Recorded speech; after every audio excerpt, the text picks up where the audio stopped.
திமுக தான் நான் சொன்னேன்னு சொல்றாரு. அதே நான் தவறுன்னு சொல்றேன். தமிழ்நாட்டை சார்ந்த ஒரு ஆளுங்கட்சி, ஒரு முக்கியமான ஒரு இயக்கம், கிட்டத்தட்ட இத்தனை விழுக்காடு மக்களை ஆதரிக்கின்ற ஒரு இயக்கம், இவங்க பீகார் மக்களை துன்புறுத்துறாங்க சொன்னாங்கன்னா, அப்போ பீகாரில் இருக்கிற நம்ம தமிழர்களுக்கு என்ன பாதுகாப்பு? இரு மாநிலத்திற்கிடையே ஒரு பிரச்சனையை உருவாக்குறதுக்காண்டி, ஒரு வன்மத்தை உருவாக்குறதுக்காண்டி தேர்தல் நேரத்தில் ஒரு தவறான ஒரு முன்னுதாரணமா நான் பார்க்கிறேன். தமிழ்நாட்டில் துன்புறுத்தப்படுகின்ற ஒரே ஒரு பீகார்னா, இங்க தமிழர்களுக்கு, தமிழ் மண்ணுக்கு எதிராக செயல்படும் ஒரு பீகாரி யாருன்னா அது நம்முடைய ஆளுநர் ஆர்.என். ரவி. தொழிலாளர்கள் தமிழ்நாட்டில் தாக்கப்படுறதா பேசியிருக்காரு. வந்தாரை வாழ வைக்கும் மண் இந்த தமிழ் மண்.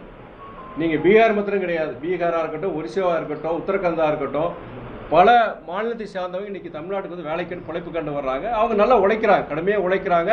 தமிழ்நாட்டுடைய வளர்ச்சி அவங்களுடைய பங்களிப்பு இருக்குது. அதே வேளையில் என்னென்னா, இங்கே யாரும் நம்ம துன்புறுத்தலை செய்யலை. ஆனால் ஒரு பிரதமராக ஏதாவது ஜாதி மத அரசியல் எல்லைகளை கடந்து எல்லாருக்கும் போதுமானவர் வந்து நம்முடைய பிரதமர். அவர் அங்கே பீகாரில் போயிட்டு இங்கே இருக்கிற ஏன் தமிழ் மக்கள்னு சொல்லலை, திமுக தான் நான் சொன்னேன்னு சொல்கிறாரு. அதே நான் தவறுன்னு சொல்லுவேன். தமிழ்நாட்டை சார்ந்த ஒரு ஆளுங்கட்சி, ஒரு முக்கியமான ஒரு இயக்கம், கிட்டத்தட்ட இத்தனை விழுக்காடு மக்களை ஆதரிக்கின்ற ஒரு இயக்கம், இவங்க பீகார் மக்களை துன்புறுத்துறாங்க சொன்னாங்கன்னா, அப்போ பீகாரில் இருக்கிற நம்ம தமிழர்களுக்கு என்ன பாதுகாப்பு? இரு மாநிலத்திற்கிடையே ஒரு பிரச்சனையை உருவாக்குறதுக்காண்டி, ஒரு வன்மத்தை உருவாக்குறதுக்காண்டி தேர்தல் நேரத்தில் ஒரு தவறான ஒரு முன்னுதாரணமாக நான் பார்க்குறேன். நான் தேர்தல் அரசியலுக்காக ஒரு மலிவான ஒரு செயலாக நான் பார்க்குறேன். இது வருத்தத்துக்குரியது, வேதனைக்குரியது. நாட்டினுடைய பிரதமர் இது மாதிரி பேசியிருக்க கூடாது. நான் இப்படியே சொல்கிறேன். எப்படி நீங்கள், அதாவது கடந்த காலங்களில் என்ன ஒரு இது வந்திருக்குன்னா, எந்த இதில் இது வந்ததுன்னா, நம்மளுடைய கல்வியில் பொறுத்த வரைக்கும் தமிழகம் முதலிடத்தில் இருக்குது. நீங்கள் இன்னைக்கு பீகார் போன்ற மாநிலங்கள் பொறுத்த வரைக்கும் அங்கே கல்வி அறிவு இல்லை, அதனால தான் இங்கே பொழப்புக்கு வராங்க அப்படின்னு சொல்லிட்டு ஒரு அரசியல் விவாதமாக ஆரம்பிச்சது தான் இந்த பேச்சு. யாருமே பீகார்காரங்களுக்கு வேற குறை சொல்ல செய்யலாங்க. இப்போயுமே என்னன்னா, அங்கே தேர்தல் என்ன நடக்குது, தேர்தல் பிரச்சாரமே நாங்கள் வேலை, இங்கே பீகாரில் பொறுத்த வரைக்கும் இங்கே இருக்கிற இளைஞர்கள்லாம் வேலை வாய்ப்புக்காண்டி வெளி மாநிலத்துக்கு போகிறாங்க. இந்த இழிவான ஒரு இது மாறணும். பீகார்லேயும் எங்கள் பீகார் இளைஞர்களுக்கு வேலை வாய்ப்பு உருவாக்கணும்னு சொல்லி அவங்க அங்கே இருக்க தேர்தல் பிரச்சனை நடக்குது. எதுக்கு பீகார்ல இங்கே வர்றாங்க? அங்கே வேலை வாய்ப்பு இல்லை, அங்கே பொழப்புக்காண்டி இங்கே வர்றாங்க.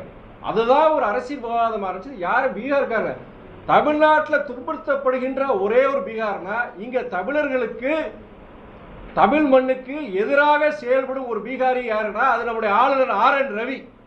அந்த ஒரு பீகாரியை தான் துன்புறுத்தப்படுறாரு நான் சொல்லுவேன். நான் வேற எந்த பீகாரியும் யாரும் துன்புறுத்தப்படல.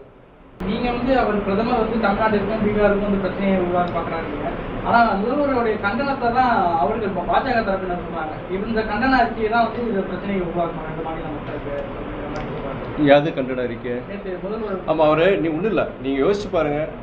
ஒரிசால அங்கே தேர்தல் நடக்கும்போது அங்கே என்னன்னா, இங்கே ஒரு தமிழர் தான் உங்களை ஆள போறாரான்னு சொல்லிட்டு ஒரு இன ரீதியாக ஒரு இதை உருவாக்குறாங்க.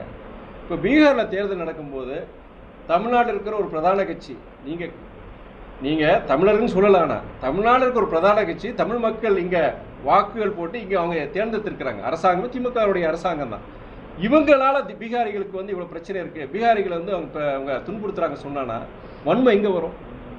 ஒரு நாட்டோடைய, நம்மளுடைய தமிழ்நாட்டுடைய முதலமைச்சராக இவர் தரப்பு வாதத்தை சொல்லி தானே ஆகணும். இந்த நேரத்தை இப்படி நீங்கள் பேசக்கூடாது. அரசியல் இது நாட்டை அதாவது நாட்டின் ஒற்றுமைக்கு ஒரு இலக்கணமாக இருக்கிற, அதை இனியும் வலுப்படுத்த வேண்டிய பிரதமர் பொறுத்த வரைக்கும் இரு மாநிலங்களிடையே ஒரு வன்மத்தை உருவாக்கக்கூடிய ஒரு சூழலை உருவாக்கக்கூடாது இல்லையா?